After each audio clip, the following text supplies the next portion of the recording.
I would say, like, if you're coming with a mechanical engineering background, just don't Yeah. stick with that particular domain and don't stick with that. No, I want to stay in core. Um, Yeah. learn some more skills, learn some sort of coding, or get yourself involved in, like, say, the self-driving cars for that matter. And all the mechanical engineers work on those systems as well. So since the conventional part of engineering, which is like design engineer or something, there are a lot of people in US citizens who are doing their bachelors and getting the jobs.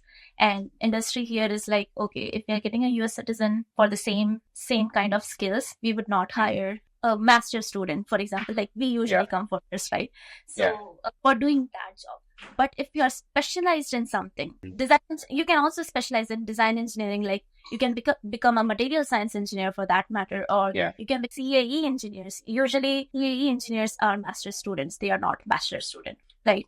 Or the type of job that I do, or something which is like, okay, you have to basically develop an algorithm for your car, so develop a vehicle dynamics model in a MATLAB environment for that matter. So you need that mechanical engineering background for that. But it's not just limited to mechanical engineering. You have to earn more skills, and you have to make sure that you are special. You have special skills for companies to get attractive to become attractive to companies. Yeah. So that is the advice. And I just don't stick to the core that, no, I want to be design engineer. You can be a good design engineer, but then your chances would be like limited. Makes sense. Yeah. So just to paraphrase that, it's important to diversify, add to your skill set, keep your options open, because you don't know what the job market has in store for you. So when you're going out there post graduation, if you have a broader skill set, you're likely to land something that makes sense for you. Just going back a bit, for students who are considering US as their destination for masters, which are some of the best universities to go for a mechanical engineering degree, both in terms of their repute and ROI? So if you go by repute, then there are a lot of very good universities like University of Michigan, Stanford. You can go to Ivy Leagues. For that matter, there are very good universities like that.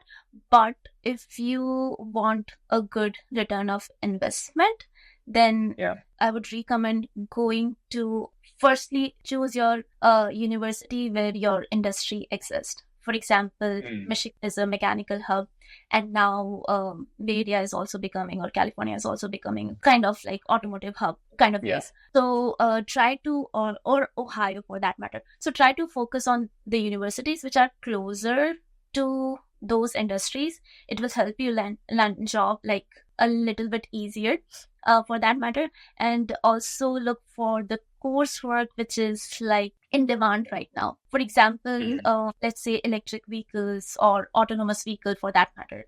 So these are like buzzing courses like in 20 years. But if you go for example, IC engine, I mean, to be frank, IC engine is just going to vanish in a few years time. So don't take courses which are like which have no future. Try to choose universities which offer good courses which have like a market demand if you want to pursue, or if job is your like primary motive, and then universities. And then also look for like what budget of university are you looking for. Universities which are like Michigan Tech, Wayne State, Virginia Tech, I think Texas A&M, they are pretty economical and pretty good universities, and people usually get jobs from those universities. Clemson for that matter. So there are a few in Bay Area also, but like Berkeley, Stanford would be a little hi-fi, but university here, like you get job easily since you are in the market around that around the area, right? Right. Makes sense. So just to play it back, students who look at universities, non-private universities, so that the cost is a bit on the lower side, and those especially in states where there's a lot of mechanical engineering related activity, specifically some of which are Michigan, even California, Texas. I think you mentioned Virginia as well. These could be good bets for the students who are just trying to figure it out. Got it. So you pursued your master's from Michigan Tech, right? Yes. How did you apply for it? How did you prepare for GRE? Just walk us through, especially for our young viewers, what is the application and preparation process? Yeah. So going to US was like one of my options. Not it was like I want to go. At that time, I was like, okay, I'll just give it a shot. I was working Yeah. that time. As I mentioned, I was working at Volvo Eicher. So my schedule used to Yeah. be like tight. I used to leave home at like 6:30 in the morning and come back at 7 o'clock. So that was Oh, pretty wow. tight. And Yeah. 5 days. So when I thought that, yes, I want to switch from here because life was hectic. And I Yeah. also wanted to do something more in R&D side. So I thought Yeah. of doing masters, but then I thought like instead of doing MTech, I would rather do GRE. And then I started taking some classes. So Mhm. before going to classes, I already prepared for TOEFL at my own end, and Yeah. I exam. And then after that, I started preparing for GRE. So I took some classes because vocabulary and I wanted to have some guide for that. Yeah. It was difficult for me to learn more on my own. I tried that, but with all the work and all that, it was becoming difficult. So I took some classes, and I used to go like 3 days a week or something like that. And I used to just like so I used to go to my work via office bus. So I used to like just study during the time. So that was like my whole preparation. Maths I did on my own. I didn't take classes for that. I mean, it was offered, but I didn't go because I thought like Got it. I could do it on my own. So that was the preparation. And then I chose universities because, to be frank, I had to take a loan. I had to rely on that one. And I know without collateral, like I did some research, like how much would you get? How much would you get without collateral and all that? So I fixed my budget. Okay, this is what I'm going to get. And then I chose universities depending on my budget and the courses. Right. And I did all that research. So probably I just ruled out all the Ivy Leagues and all stuff from my list initially.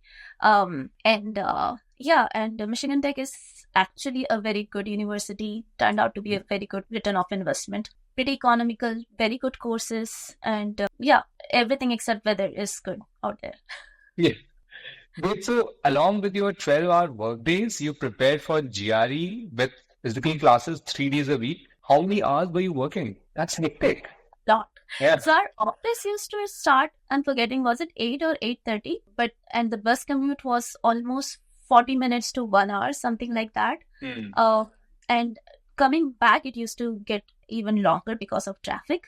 Traffic, But it's like bad for traffic, at least. Yeah, it must have become worse now, but that time also it used to be.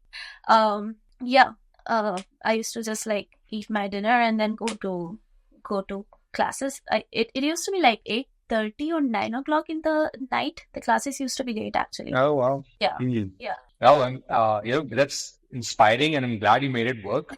And I'm sure this is something our viewers will see and take heart from, that, hey, A, you have to work hard, and B, it pays off in the future. Yes, it does. Very cool. Yeah.